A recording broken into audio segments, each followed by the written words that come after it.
Thank you, everyone, for joining us tonight for this important gathering.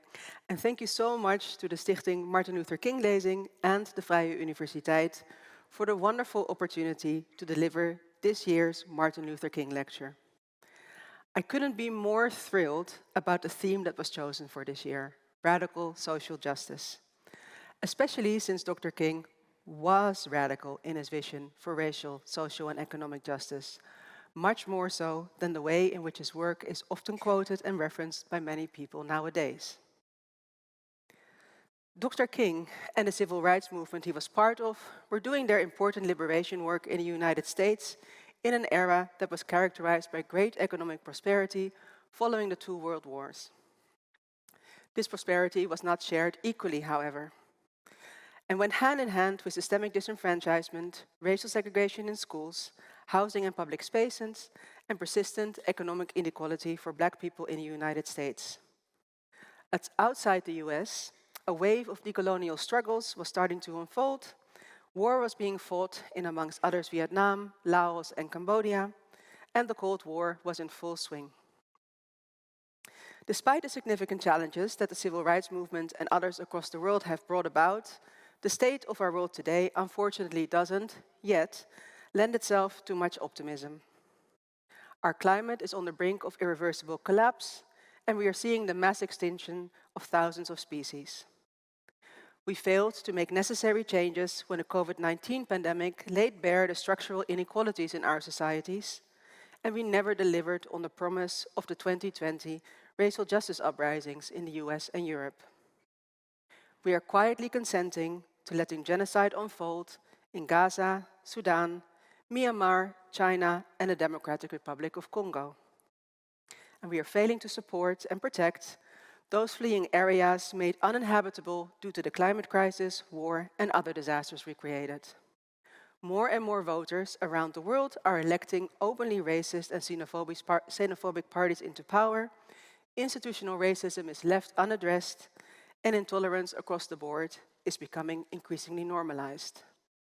Masks are coming off, as is illustrated by the open display of fascism in the US, the UK, and increasingly here in the Netherlands. In times like these, it can feel tempting to despair. The world is a mess, too big a mess to clean up, so why even bother? Or, I'm just one person, what difference can I possibly make? Sentiments like these also make us want to look for someone else to come in and fix things for us, a charismatic savior who can lead the way out of this mess we made. I said the mess we made, and that is good news, because since we are the ones who made it, we are also the ones who can clean it up. We are the heroes we need, and each of us can be the revolution. Today, I will talk about heroes and hero worship, leaning into discomfort and imperfection, and about the activism we see and that which gets invisibilized. I will discuss why hero worship is dangerous for our pursuit for a just world, and what each of us can do to change things for the better, starting right here and right now. My hope is that at the end of this evening, you will feel energized, re-energized, committed or recommitted, whatever is applicable to your situation, to do what you can do in pursuit of radical social justice. As I said at the outset, it is an honor to deliver this lecture marking the legacy of Dr. King, whose tremendous work for civil rights continues to inspire countless people until this very day. Heroes like Martin Luther King inspire, and their stories support us with great motivational narratives and storytelling that help reinforce our belief that it is possible to do something remarkable and that we can create big systemic change in the world. In 1967, the year before Dr. King was assassinated, novelist, poet, and social activist Alice Walker wrote the following in her essay, "The Civil Rights Movement, What Good Was It?" 6 years ago, the civil rights movement came into my life. Like a good omen for the future, the face of Dr. Martin Luther King Jr. was the first black face I saw on our new television screen. And, as in a fairy tale, my soul was stirred by the meaning for me of his mission. Because Dr. King kept working to reach people through the principles of nonviolence, love, and brotherhood, despite the danger to himself and to his family, Walker wrote, I saw in him the hero for whom I had waited so long. This, she says, was the reason that she fought harder for my life and for a chance to be myself, to be something more than a shadow or a number than I had ever done before in my life. As we all know, Dr. King continues to inspire and motivate those fighting for justice. When fast food workers in the US were striking for fair pay in 2021, one of them stated, "I'm striking today to carry on Martin Luther King Jr.'s fight for racial and economic justice in this country, which means every working person earns a living wage and has a job with dignity." Other activists who reference his work in recent years include climate activist and initiator of the Fridays for Future movement, Greta Thunberg, abolitionist and co-founder of the Black Lives Matter movement, Patrisse Cullors, and disability and social justice organizer, Latifah Simon, who recently became the first blind woman elected to United States Congress. And yet, while the presence and storytelling of heroic leaders like Martin Luther King are important ways to inspire and motivate us, there is also a downside to consider in focusing on hero figures. Our collective imagination seems to leave room for only one archetype of authority and one image of what being a leader looks like, a charismatic, male, heroic figure. The savior trope is an attractive vision that the press, entertainment industry, and social media are happy to repeatedly present us with. It fits with the hero's journey narratives that we are familiar with from mythology, as well as the salvation and Messiah figure central to many religions. It is also a convenient way of distilling complex challenges into something an audience can more easily wrap its brain around. This, however, weakens our ability to engage with multifaceted issues such as change and resistance in anything other than a simplistic and piecemeal way. This harms our collective progress towards liberation in two ways. First, because it gives us a role model that only few of us can recognize ourselves in and that even fewer of us will be in a position to emulate. We should be able to see ourselves in heroes reflecting the full breadth of identities and positionalities in our societies. We are currently missing out of the stories of the many remarkable Black women, Indigenous women, and women of color who, often unacknowledged, unsupported, and frequently invisibilized, have done and continue doing crucial world-making and change-making work. Second, because it undermines the belief in our own power and agency to pursue a better world. Focusing on heroes can distract us from harnessing the power that each of us has to bring about change. It draws our attention away from what we can do, by ourselves and in community, without a Messiah figure to lead the way. It is my thesis that each of us, acknowledging that power we have and embracing the responsibility and accountability that comes with it, is what will make the difference between us being able to turn the course we're currently on with this planet or not. Some of this may sit uneasily with some of us. How can I both stand there acknowledging the enormous power of the legacy of a hero, Martin Luther King, and at the same time argue that hero worship doesn't serve us? It is exactly this discomfort that we should all be leaning into more. We have a tendency to want to categorize everything as either perfect or as wrong, flawed. However, there are usually more dimensions than just the ones we love about even our most cherished fables. Let us take the opportunity to practice sitting with this discomfort right now.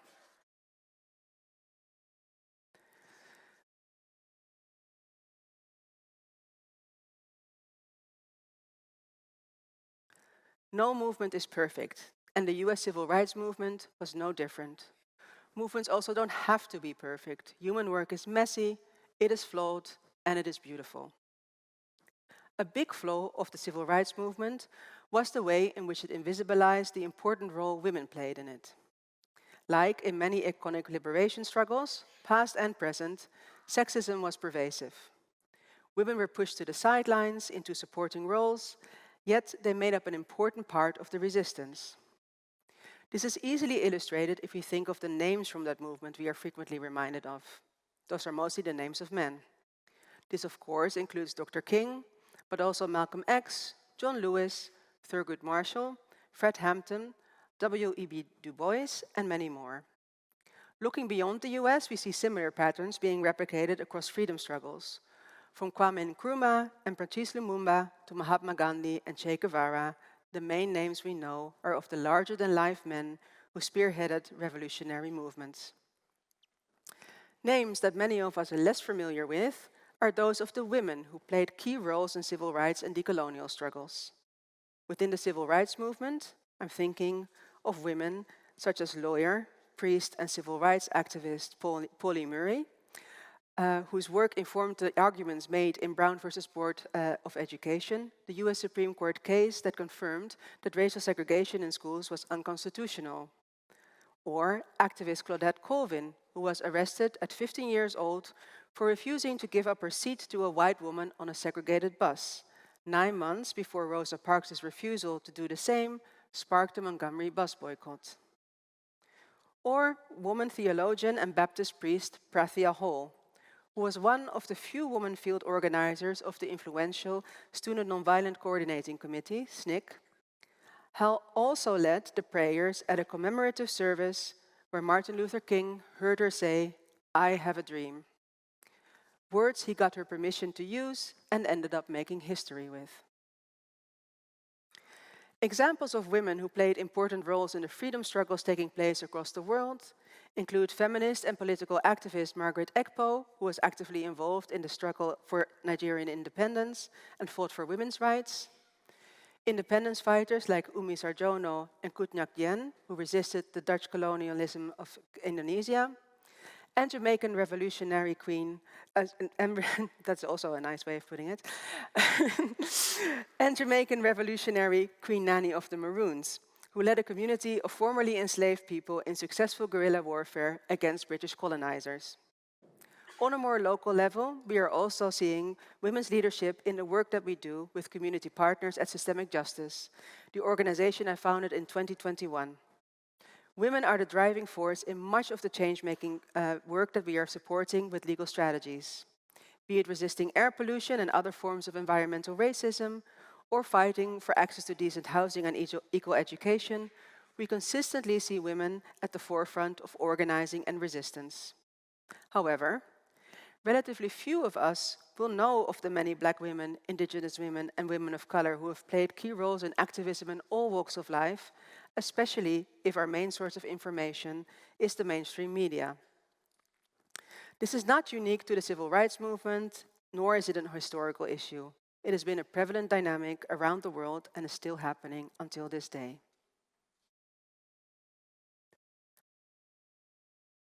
The work of women in the civil rights movement was pivotal in pursuing the goals of the movement and in determining what those goals should be. Martin Luther King's wife, Coretta Scott King, is a great example of this. She is often cast in a supporting role, but even though she was expected to first and foremost be a wife and a mother and was asked to step aside after her husband's assassination, she was an activist before they met. Her activism in many ways drove and shaped the positions that Dr. King became known for. Coretta Scott King was a fierce proponent of socio-economic rights, spoke out forcefully against the Vietnam War long before her husband did, and after his death, she continued working on issues such as welfare, the intersections of race and gender, the anti-apartheid movement in South Africa, and the right to same-sex marriage.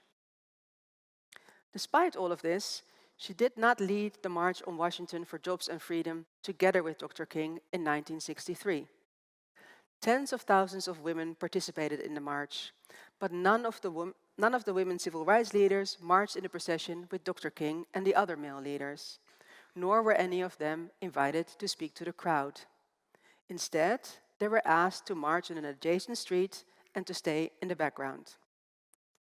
The march was supposed to be a men's march, with only a small supporting role for women, even though women fundraised to make it happen and played a crucial role in planning and organizing it. Rosa Parks, whose refusal to give up her seat sparked the Montgomery bus boycott that launched Martin Luther King's prominent role in the civil rights movement, was given a brief acknowledgement along with a handful of other prominent women in the movement, but none of them got to speak. The wives, including Coretta Scott King, were only allowed to sit beside their husbands on stage. And this is where we have to practice sitting with complexity and discomfort. The march was hugely impactful. It mobilized over 250,000 people. It spurred on the adoption of the Civil Rights Act and of the Voting Rights Act, two landmark pieces of legislation that outlawed discrimination on various grounds in key areas of public life.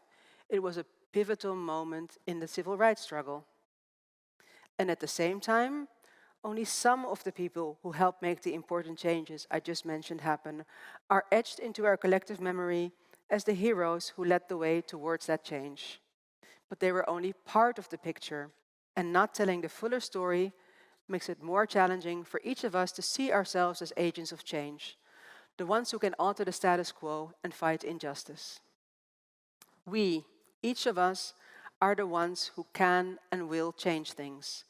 We are the leaders, we are the heroes, we are the change makers, whatever you choose to call it, that we need.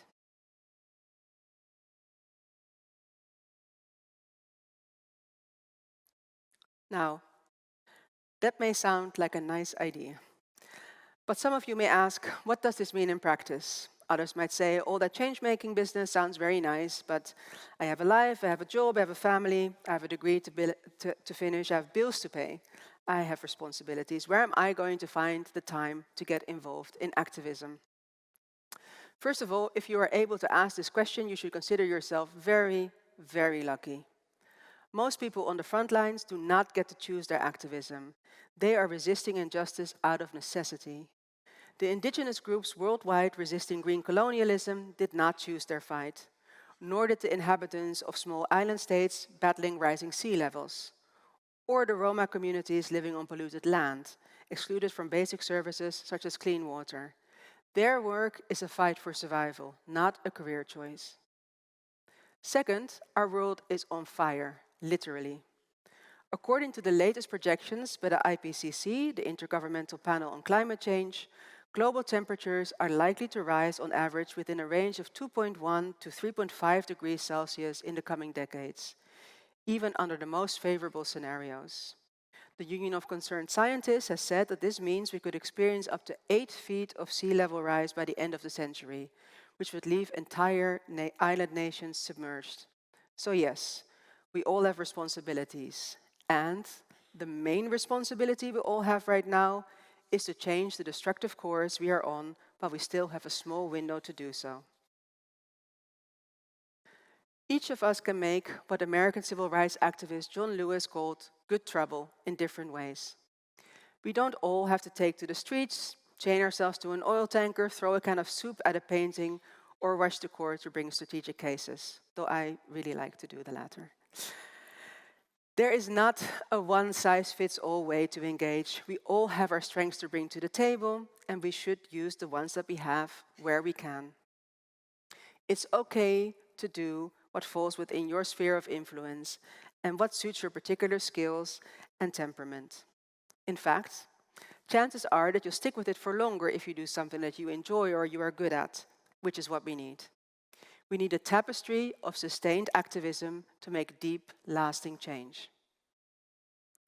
What I will share with you now are suggestions. They can either help you get started in finding your way into activism, reinforce the journey you are already on, or maybe just give you a few new ideas. They are not rigid guidelines or prescriptions. Take from it what works for you, adapt it, mix and match it with other practices, make it your own. 1. Educate yourself. To create real lasting change, we need to understand the root causes of the injustices that we're challenging. Last year, I published a book called Radicale Rechtvaardigheid, or in English, Radical Justice. The radical in the book's title comes from Angela Davis's words that radical simply means grasping things at the root. If we don't invest in learning what is causing the challenges we're facing, we run the risk of chasing fixes that are merely cosmetic or superficial. Educating yourself is a continuous process of learning, unlearning, and reflecting within a moving landscape, and of leaning into, yes, the discomfort that comes with it. While that is not easy, it is important to, 1, do the heavy lifting yourself, and 2, Always dig a little deeper than what you find at first sight. Don't expect marginalized folks to educate you, and don't rely on mainstream media to tell you what's what. 2. Be bold and unapologetic in your vision for change. Understanding the world is important, but as Karl Marx said, the point is to change it. All liberation starts with dreaming up a vision of what things should look like. What will the world look like the day after the revolution? Dreaming and world making are important steps in setting the course for the future that we want to inhabit. And our dreams need to be big, bold, and beautiful. When an indigenous community in New Zealand first proposed to extend legal rights to nature, most people had no idea what nature rights were, could not fathom how a river could have legal personhood, let alone imagine a legal system that would recognize it. But the Maori community of Wananui's fight to have their local river recognized as a living entity inspired a global indigenous-led mass movement to recognize the rights of nature. The recognition that our ecosystems, not just humans, have rights everywhere. Since 2017, the movement has garnered landmark rulings in India, the US, Ecuador, Bolivia, Colombia, Canada, and Spain. 3. Be practical and let go of perfectionism. That your vision is big does not mean that your actions have to be grand as well. A good place to start in finding your place in the revolution is considering your sphere of influence. What are the spaces you move in? What role do you play there? How can you let your voice be heard? Think of the context in which you work, in which you study, organize, exercise, where you spend your money. You are part of many different ecosystems and communities, and you have a role to play and hold power in each of them. We need to continuously check in with ourselves to make sure we are doing what we can, where we can. And you don't need to have a perfect plan or to have a precisely mapped out trajectory of how to get to your dream vision to get started. Perfectionism is one of the ways in which white supremacy culture blocks the path towards liberation. 4. Solidarity is everything. No justice or liberation struggle stands in isolation. I spoke about the fight for climate justice earlier, which is interconnected with the instances of genocide that I referred to. The genocide in Gaza is also a climate catastrophe. The Guardian reported earlier this year on a study showing that the carbon footprint of the first 50 months of Israel's war on Gaza will be greater than the annual planet warming emissions of 100 individual countries. The genocide in Congo is fueled by the extraction of minerals. These genocides, and with them other genocides and countless conflicts, are rooted in the racial capitalist tracks laid by imperialism and the global slave trade that our world still runs on today. It is all connected. So do not focus exclusively on your own struggle, but make space for showing up in solidarity with others. The interconnectedness of struggles and the need for cross-movement solidarity have repeatedly been acknowledged and acted upon by movements.